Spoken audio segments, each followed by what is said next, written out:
The Ultraversity, Part 4, The State, Its Structure.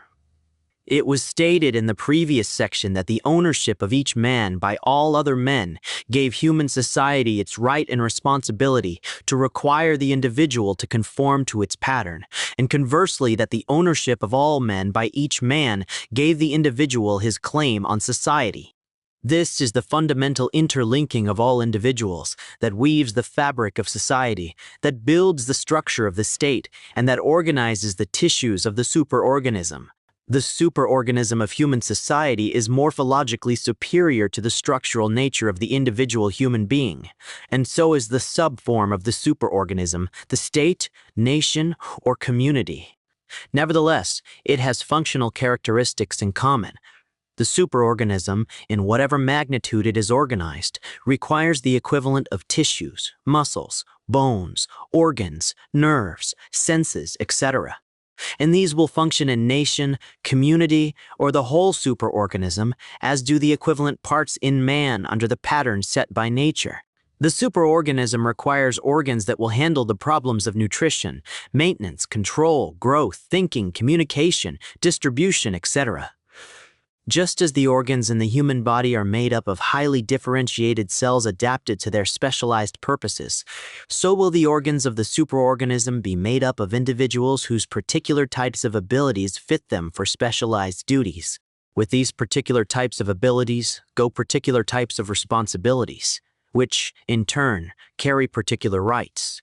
When all these abilities in human society, or its subdivision, are organized into a pattern that conforms to nature's method for setting up and maintaining an organism, the superorganism will have been created, and the activities of human society can be carried on along purposeful lines. When the superorganism has been brought into effective operation, the state has been simultaneously created. The state is the functioning totality of all of its cooperating units. Every individual is the entire state.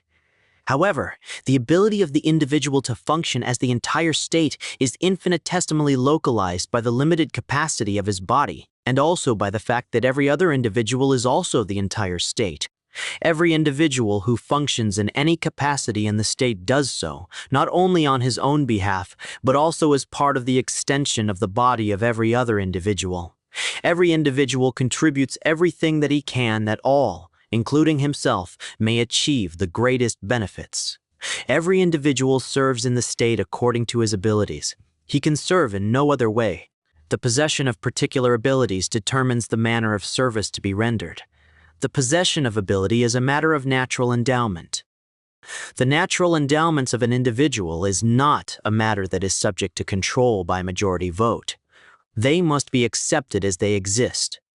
A man cannot, by vote, be granted abilities to assume particular responsibilities, nor can decisions inherent in facts be reached, or altered, by popular vote, but must be determined by the facts.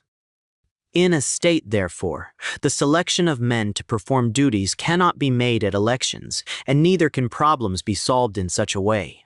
The popular vote is a useless device in a functional state in which matters are handled on a basis of knowledge and ability.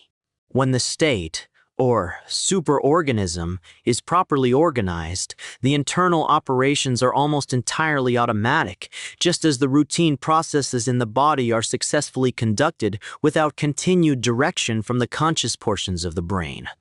The brain, however, rules the body as a whole and directs the totality of its activities through its varied ramifications.